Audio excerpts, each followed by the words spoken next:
Guatevisión.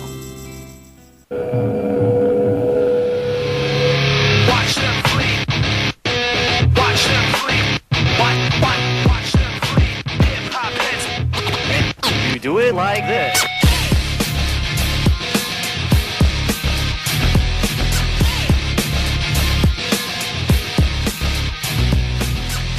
Y la primera noticia, después de un largo proceso, la captura principalmente del expresidente Alfonso Portillo, los procesos legales que se le llevaron en Guatemala, después su extradición, el caso legal que se le lleva en Estados Unidos, y ahora nos enteramos por su departamento legal que se inició un recurso para que venga de regreso antes de lo estipulado, así que no sabremos cuándo vendrá el expresidente Alfonso Portillo y si él mismo participará o no en política. Y la segunda noticia, nos enteramos que el presidente Otto Pérez Molina viajará a Washington. Se reunirá con el vicepresidente Joe Biden junto con los presidentes de Salvador, Honduras para tocar el tema de migración. Como gobierno demócrata se promovieron medidas para el tema migratorio y hoy por hoy las mismas no han sido cumplidas. Ahora con Movistar podés hablar infinito a cualquier compañía. Sí, escuchaste bien, a cualquier compañía con quien querrás, solo con Movistar.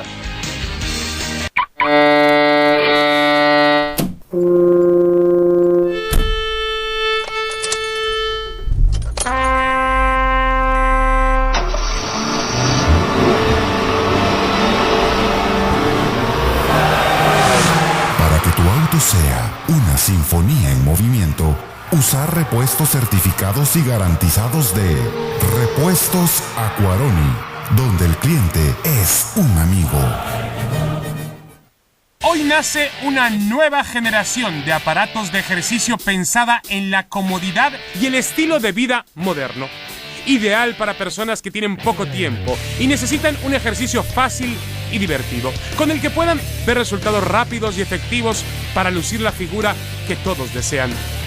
Body Crunch. No pensé que alcanzara tan fácil y tan rápido mis objetivos deseados. Como se darán cuenta, mi abdomen está mucho más plano, mucho más definido, mis músculos han crecido mucho más, soy más ágil, tengo más condición gracias a Body Crunch. Body Crunch tiene un precio irresistible. Si marcas en estos momentos, incluiremos además las rutinas que están diseñadas para bajar de peso y tallas. Cada rutina incluye indicaciones especiales para cada caso, combinando velocidad, respiración y ritmo. Marca a este teléfono y pide el tuyo.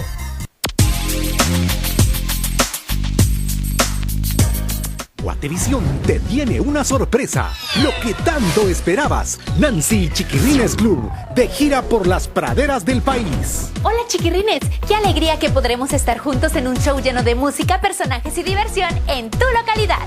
Este 22 y 23 de noviembre los espero a todos en Pradera Puerto Barrios. Sábados a las 3 y 5 de la tarde y los domingos a las 11 de la mañana, 1, 3 y 5 de la tarde. Gran Gira Pradera con el apoyo de Néctar Kerns Jr., Ketchup Kerns, Cultura Tributaria SATBAC, Credomatic, Meicos, Gobierno de Guatemala, Galletas Can Can y Guatevisión. Lo invitamos a que no se pierda este y todos los miércoles, a partir de las 7 de la noche, De Frente con el Presidente, por Guatevisión. De Frente con el Presidente.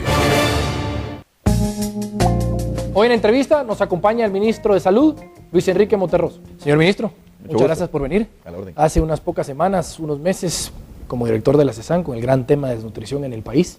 Bien decían que ahora el tema del ébola es lo que está causando alguna conmoción a nivel mundial por el tema de la enfermedad, después que si Guatemala estaba lista para enfrentar esos problemas, si en Guatemala habían casos y demás.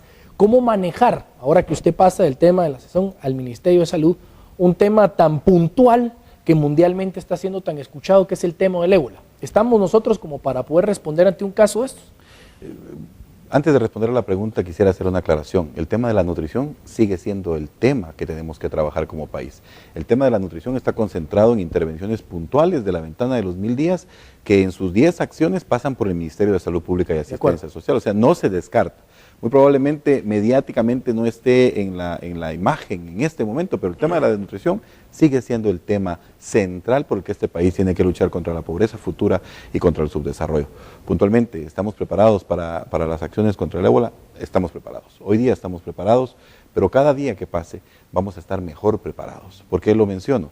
Se tenía un rumor, hoy estamos a día 5, se tenía el rumor de que el 31, no, de hecho no era un rumor, era información estadística, que decía que el 31 iba a ingresar el primer índice a Guatemala.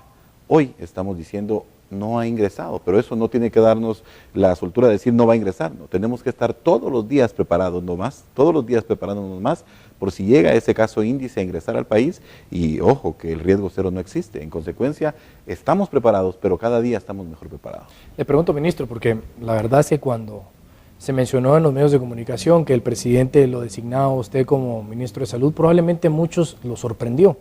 Primero cuestionaban, ¿verdad?, que cómo alguien pudiera tomar las riendas de un ministerio que no ha funcionado, y digo, ojalá y funcione con usted, porque lamentablemente los casos son idénticos. El gobierno del Patriota argumentó que cuando estaba el gobierno del presidente Colón, que no funcionaban los hospitales públicos, que no habían insumos, que no se le pagaban bien a los enfermeros, una serie de cuestiones. Cuando llegan ellos, y después de haber hecho esa propaganda, ¿verdad?, de que iban a tener insumos, de que se le iba a dar la cobertura de salud a todos los guatemaltecos, no ha funcionado. Lo digo yo porque he ido a los hospitales públicos de Guatemala, hemos hecho reportajes y las instalaciones son exactamente lo mismo y lo que visualmente vemos es lo mismo. ¿Cómo tomar, digamos, una atribución como esta, sabiendo que el Ministerio de Salud ha tenido problemas por muchísimo tiempo? En principio, con el enorme reto que parte de la necesidad de que en Guatemala mejore el sistema de salud y con una visión gerencial. Algo que hay que clarificar es que no necesariamente todas las complicaciones del Ministerio de Salud Pública pasan por los recursos. No es únicamente cuestión de dinero el asunto. Hay mucha cuestión, por ejemplo, lo que usted evidenciaba en algunos de sus programas, ¿cómo era posible que la situación siguiera siendo la misma a través de 4, de 8, de 10 años, de los últimos 20 años? ¿Sabe usted que no se tenía claridad de la demanda exacta de los insumos que se requieren en un centro hospitalario tan grande como el San Juan de Dios o como pueden ser algunos otros? Y no se tenía claridad porque hay algo que se llama perfil epidemiológico, es decir, qué tipo de enfermedades, qué tipo de afecciones hay en cierto centro hospitalario, en cierta área de salud, en cierto territorio, para saber qué solicitud de insumos se tenía que hacer. El perfil epidemiológico no guía la demanda hoy día y en consecuencia la propuesta era compremos mucho de todo porque eso va a ser buena alternativa. ¿Y qué sucedía? Que fuimos a encontrar stocks para 3 años de algunos insumos y en algunos otros casos agotado el insumo. Si hay un stock para 3 años, ¿qué quiere decir? Que está ocupando espacio en la bodega, pero que también el recurso puede llegar a 20, 25 millones de quetzales invertidos, cuando gasas, cuando hilos de sutura, cuando oxígeno es fundamental. Pero el desequilibrio que existía es ese desorden generalizado. Compremos mucho de todo porque de esa manera vamos a tener insumos. Y esa no era la medida. Ir haciendo mediciones de inventario, de almacén, viendo que no hayan fugas, que no se dé un insumo sobrevalorado. Todos esos factores van estableciendo cierto criterio y entonces el perfil epidemiológico guía la demanda, guía también la operación, pero es importante que se cierre el ciclo con la atención que debe dar. Señor ministro, por favor, no me vaya a malinterpretar, las preguntas no son para arrinconarlo a usted. No, yo no me estoy cuenta arrinconado. Salud Pública debe ser en beneficio de todos los guatemaltecos. Al igual que como usted habla hoy, han hablado otros ministros que mencionan que conocen cuál es el problema, pero pasa su gestión y el guatemalteco sigue sufriendo con el tema de salud pública. Digamos, ¿cómo pudiéramos nosotros hoy salir ilusionados de la entrevista con usted que las cosas sí pueden cambiar? Lo mismo dijeron con el ministro ahora, que ahora le toca a usted ser fiscalizador porque supuestamente se ha robado no sé qué cantidad de millones de quetzales. ¿Por qué esperar ahora que su gestión sí va a traer un beneficio cuando todos los demás no lo han hecho? Y que los gobiernos saben que el problema está ahí, eso es lo más triste. Hay sistemas que llegan a tope. Guatemala en su sistema de salud tuvo tantas afectaciones que llegó al tope. De aquí para adelante tenemos que empezar a crecer como nación. Y ojo, esto no es una situación únicamente de un hombre o de un pequeño equipo o de un ministerio. Es una situación de nación, de país. Y es fundamental que clarifiquemos eso. Si llegamos a estos niveles en donde hay personas que esperan 9 meses por una intervención quirúrgica, hay personas que esperan por horas para ser atendidos en la emergencia, hay personas que padecen en un puesto de salud allá sin siquiera tener un analgésico para poder en algún momento administrársele. Eso llegó a un tope y de aquí para adelante lo que nos queda es empezar a construir. Probablemente su percepción, ministro, es de que tampoco a usted le compete ser el fiscalizador, pero entrando usted al puesto, sí es bien visto hasta cierto punto de que usted denuncie públicamente cuáles son las cosas que hoy por hoy se están haciendo algunos procesos en contra de la corrupción y todo lo demás. ¿Cómo ve usted el tema de las denuncias que se le ponen al exministro de Salud, y ahora él ataca de vuelta también, que él no firmó los documentos. Digo, el gran problema es que no solo ataca al ministro, sino al gobierno, ¿verdad? Porque el gobierno ha sido quien lo puso ahí y ahora él ataca de vuelta. Eso le afecta no solo al país, porque uno ve y dice, ¿y entonces en qué estamos?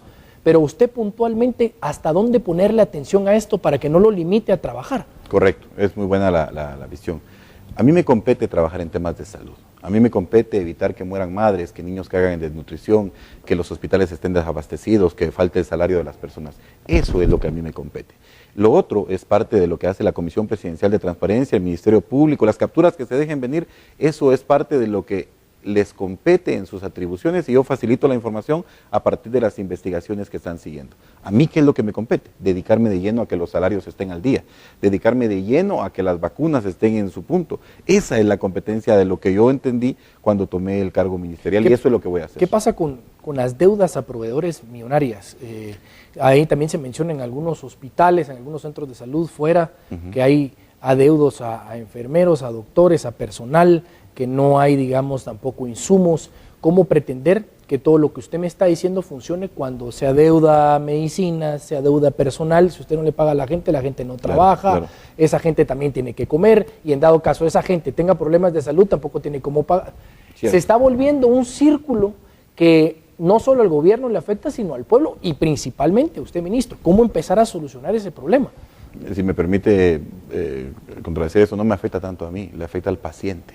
Al paciente, que es la razón del funcionamiento del ministerio. Digo, midiendo sus resultados, pues a claro, eso voy. Claro.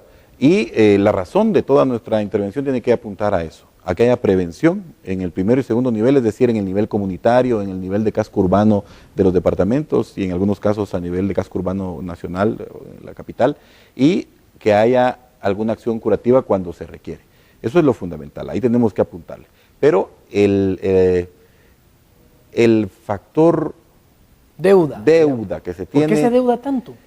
¿Por qué se les debe tanto? Por muchos años se ha mantenido esa condición de endeudamiento. Se paga un poco, se queda un poquito. Sí, se paga un poco, se queda un poco. Sí, por lo que le decía al principio, recuerde usted, si no se tiene claro cuánto se necesita de qué insumo para dar atención especializada, difícilmente se va a poder comprar exacto lo que se requiere.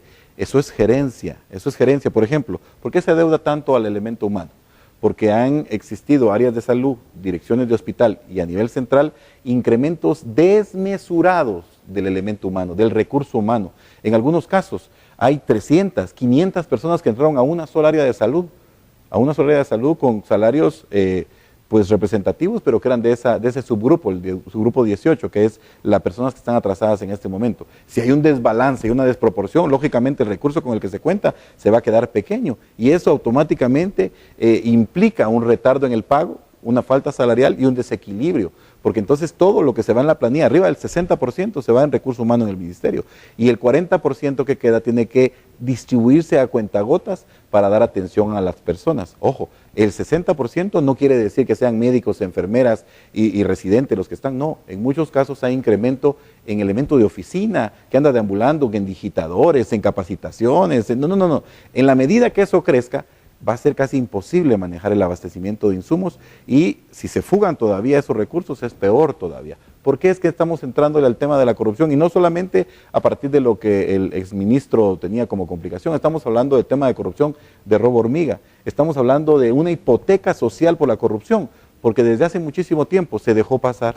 Y la población dijo, bueno, eso es lo que pasa todos los días. Y en el momento en que nos ponemos así de brazos cruzados, en ese momento es cuando el robo se vuelve una tradición y se vuelve una institucionalidad.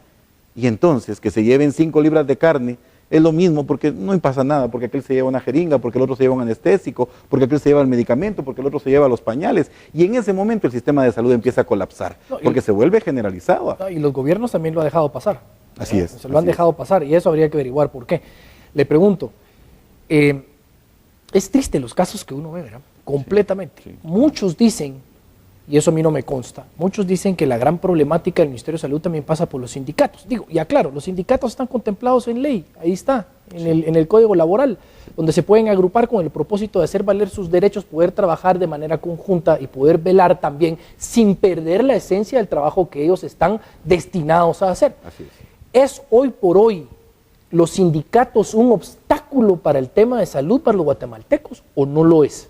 Yo esperaría que cada vez fueran una O sea, lo es en poca medida. Esperaría que cada vez más apoyaran los procesos, porque por citarle un ejemplo, hoy por la mañana en una unidad, la 201, es la parte que tiene la unidad ejecutora más fuerte del ministerio, el 33% se ejecuta ahí.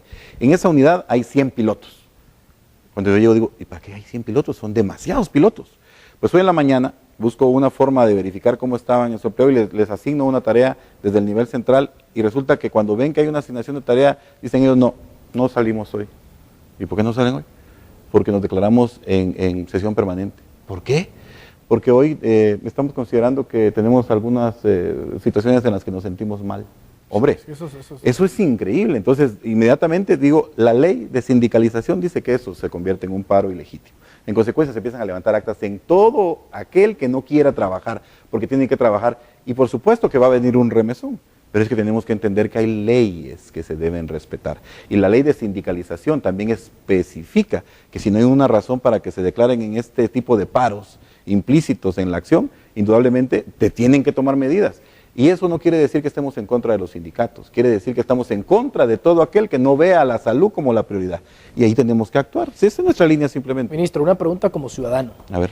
La gestión del ministro Villavicencio, garrafal, terrible, así la pudiéramos definir. Yo considero que no fue una buena gestión. ¿Cómo permitieron que estuviera tanto tiempo cuando ahora tiene tantas denuncias, cuando se había denunciado que efectivamente no había un trabajo? Habría que escucharlo a él también. Señor ministro, en este proceso de fiscalización que yo creo y la gente valora, si el día de mañana existieron puestos de políticos, de diputados que se han aprovechado de su posición para meter gente en aspectos de salud, ¿serán denunciados también? Estamos haciendo todas las denuncias pertinentes y estamos tomando, aquel que no trabaja adecuadamente se le está midiendo. Por supuesto que en un mes no se puede hacer eso, pero estamos midiendo constantemente y todos están entendiendo al cabo de los días en que la salud se está desmoronando, se está derrumbando el sistema de salud y tiene que ser equilibrio entre todas las clases de este país para que entendamos que es fundamental que el sistema llegó a un colapso tal que debe de empezar a resurgir y eso se va a hacer con los sacrificios de muchos, con las presiones de otros, con el esfuerzo de gran cantidad de gente y con pugnas. ¿Con qué podemos soñar, ministro?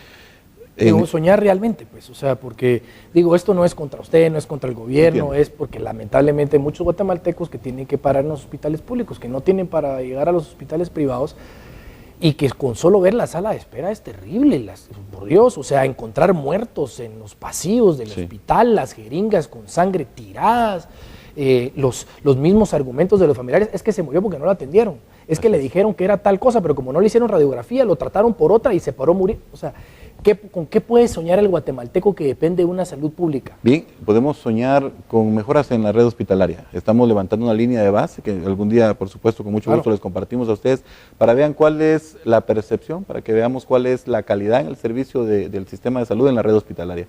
Y dentro de 6 meses nos volvemos a medir y dentro de 14 meses nos volvemos a medir y que sea esa evaluación la que nos diga cómo mejoramos o no. Le propongo algo, fijamos una fecha en determinado y vamos a visitar juntos uno de los hospitales públicos y usted acepta las críticas y usted me contesta los trabajos que se van a hacer para ir mejorando las cosas.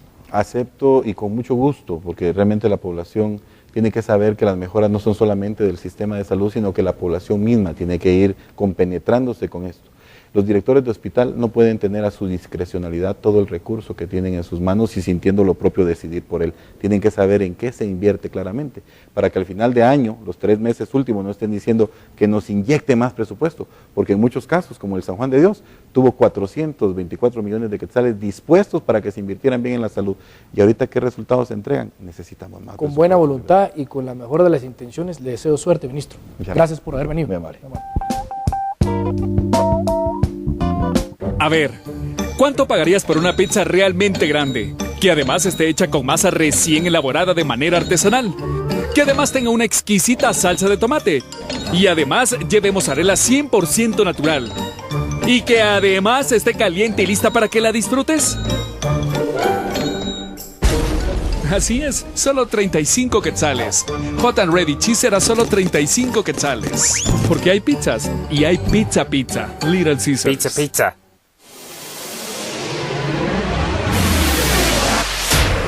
Día a día estamos expuestos a microorganismos dañinos que encontramos en el agua, alimentos, enseres de cocina, ambientes en nuestro hogar como habitaciones, closet, el cuarto y artículos del bebé, el baño y hasta el auto. ¿Cuánto dinero gastamos en líquidos o químicos para desinfección de verduras y frutas? ¿Cuánto representa en nuestro presupuesto la compra de agua filtrada? ¿O sprays y desinfectantes para eliminar olores en los ambientes y el auto? Ozonotec es la solución natural y económica para la constante contaminación en nuestros hogares. Ozonotec acaba con las bacterias de los alimentos, purifica el agua de beber, esteriliza todo en su cocina, elimina la humedad y los malos olores. En la ropa, la nevera, el coche, el olor a tabaco, a mascota, purifica el ambiente, desinfecta estropajos, cepillo de dientes, biberones y más. Llama al número que aparece en pantalla y recibe Ozonotec en la comodidad de muchos hogares que necesitan ser esterilizados y desinfectados con solo presionar un botón. No aceptes imitaciones, solicita Ozonotec, el original. Llama ya.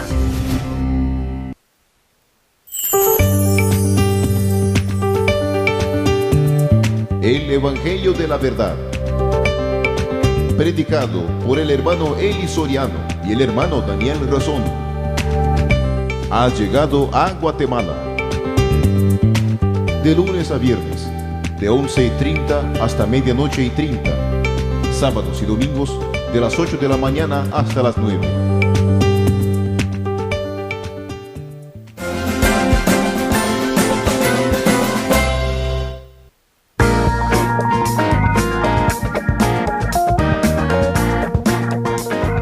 Somos corruptos por naturaleza.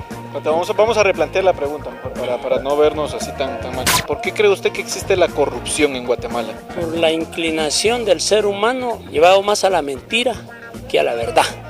El ser humano de Guatemala es muy apto para declinarse a aceptar una mentira y la verdad no la recibe bien.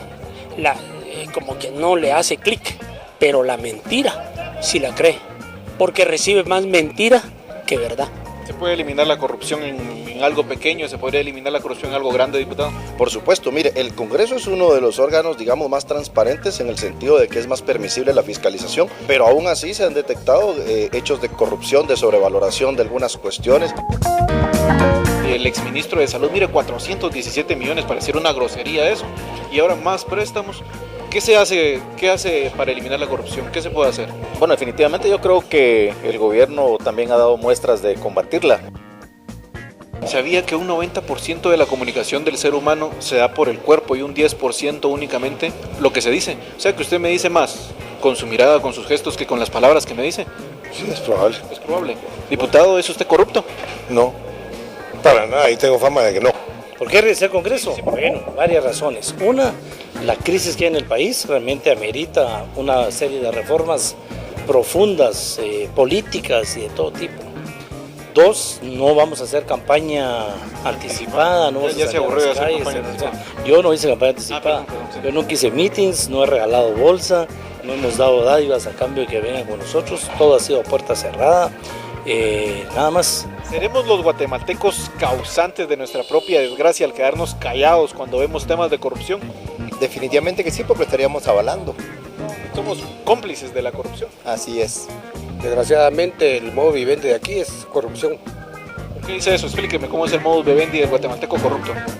Por lo regular, pongamos los diputados, el gobierno, de ahí viene y por eso es que hay mucha corrupción. Y en su metro cuadrado, digamos, ¿alguna vez ha denunciado a algún compañero de trabajo, un familiar que usted sabe que está haciendo actos anómalos? No. ¿Por qué no? No tenemos esa costumbre de estar haciendo esas denuncias. Sí, lamentablemente tenemos una cultura que nos tratamos de callar todo y la cultura de denuncia aquí en Guatemala pues no se da, ¿verdad? La corrupción es uno de los problemas más grandes que debemos enfrentar en todas las instituciones del país. Guatemala pierde hasta un 25% de su presupuesto anual en corrupción.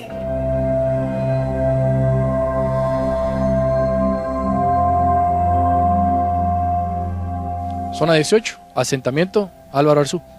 Como ustedes pueden ver, aquí enfrente mío, esta es parte de la zona 18. Muchísimos no se imaginan lo grande que es esta zona y en las condiciones que viven muchísimos guatemaltecos. Este es tan solo uno de los asentamientos, el asentamiento Álvaro Arzú, que ustedes han escuchado últimamente en las noticias, el tema de la vivienda mínima y el hecho de tener sus viviendas en algunos lugares complicados, provoca que la gente se muera por desbordes, que pierdan su vivienda. Bueno, esto sin mencionar que ustedes a simple vista se podrán preguntar si tienen servicios básicos, si hay escuelas, si hay dispensarios de salud, cómo se desarrollan los niños, en fin. Ustedes pueden preguntar cuánta gente, cuántos guatemaltecos viven en la zona 18 y solo ahí se pueden dar una idea de cómo y en dónde debemos de empezar a trabajar.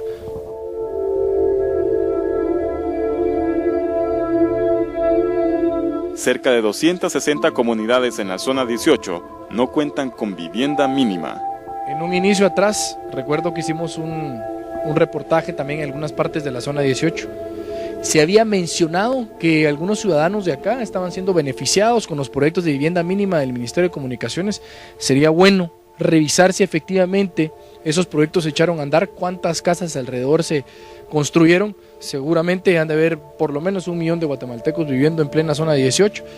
Y mencionar 50 casas, 40 casas, como que no es un número que verdad respalde la cantidad de gente que vive en estos lugares.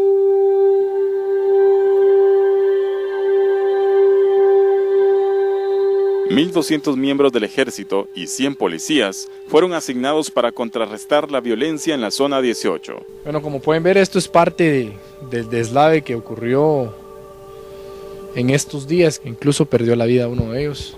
Las cuestiones climáticas que afectan a los guatemaltecos en estos lugares. ¿Esta era tu casa? Sí. ¿Cómo te llamas? Armando.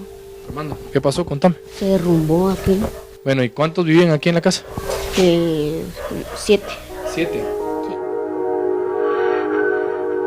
¿Tu papá entonces fue el que se accidentó aquí? Sí. ¿Qué edad tenía tu papá? 40. 40. ¿Y él estaba aquí dormido? Sí, mi mamá. ¿Y tu mamá también le pasó algo? ¿Qué le pasó a ella? Sí, se enterró también. Pero ella está bien. Mi papá sí, ya no se pudo salvar. Murió. Yo nunca imaginé que esto iba a pasar, fíjese. Todavía me paré ahí, mire, todavía barrí ahí encima de la lámina, que había un montón de basura encima ayer, como a las 4:30. Barrí allí, dije yo. Pero nunca imaginé yo que esto sí iba a venir, nunca. Bueno, y la verdad es que, en principio, pues, decirle que lo siento por la pérdida familiar que usted tuvo. ¿Se les ha acercado a alguien para ofrecerles algún lugar para vivir o para estar temporalmente? Pues por el momento, ahorita no sé para dónde agarrar. No sé todavía yo. Pero no ha venido nadie a ofrecerle ayuda, absolutamente nada. No nadie. A mí me extraña muchísimo cuando le pregunto que si alguien le ha venido a ayudar, porque esto fue noticia. Sabemos de que usted seguramente no es la única persona que tiene problemas con la vivienda en estas condiciones climáticas y en esta temporada del año. Pero seguramente con un programa como este alguien tendrá que venir a ofrecerle ayuda. Todos los años aquí chorro de agua, hasta mi esposo dejó un callejón ahí atrás para que el agua salga para afuera. Pero mire, ese palo fue que se vino porque ese palo hasta allá arriba estaba. Y como ese palo era el que tenía todo el peso de la tierra allá arriba, y de plano se aguadó la tierra. Elida López, a ver, cuénteme, ya vimos nosotros el tema del accidente, pero puntualmente lo quiero escuchar de usted. ¿Hace cuánto vive acá? ¿Cómo se llama el lugar? ¿Y qué problemas tienen? Yo tengo 18 años de vivir aquí y lamentablemente durante el tiempo que he estado viviendo aquí se han presentado muchas necesidades, una de las cuales es problema de vivienda, servicio de agua potable, drenajes, alumbrado público. Desde hace 18 años ustedes no tenían drenajes, o sea, ¿hace cuánto empezaron a trabajar? El servicio de drenajes empezó desde hace 2 años. El tema del agua, ¿cada cuánto tienen agua ustedes?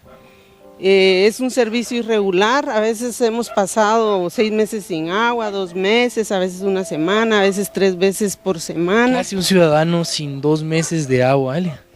Gracias a Dios, Dios nos proveó un pozo de aguas nacidas, tal vez a 1 kilómetro de distancia, del cual a veces hemos estado acarreando para llenar una pila, un tonel, el cual nos sirve tal vez solo durante un día nada más. Al otro día tenemos que volver a acarrear nuestra agua. Hay muchísimas autoridades que están ahí y que es su harta obligación cumplir con estos servicios, ¿verdad? ¿Tienen ustedes alguna ayuda, alguna respuesta se abocan con ellos y ellos les dan soluciones. Hemos hecho solicitudes y todo, pero no sé qué tan grande es la demanda en nuestro país que a veces pasa desapercibida esa ayuda para nuestra comunidad. Yo sé que nuestro país, Guatemala, lamentablemente tiene un índice de pobreza extrema, que está en el 2º lugar, pero yo creo que tal vez otros países, ¿verdad? Sí, en este momento están viendo esto, que han sido afortunados, ¿verdad?, con el desarrollo de su país, que pudieran ayudar este pedacito de nuestra comunidad a salir adelante. A sacarlo adelante para tener un mejor ambiente donde vivir, ¿verdad? Sería importante de alguna manera y que hagamos una toma abierta de las viviendas. Esto es solo alguna parte de la zona 18. Aquí la cantidad de guatemaltecos que viven es muy grande y su gran mayoría tiene problemas, deficiencia en servicios básicos, vivienda mínima.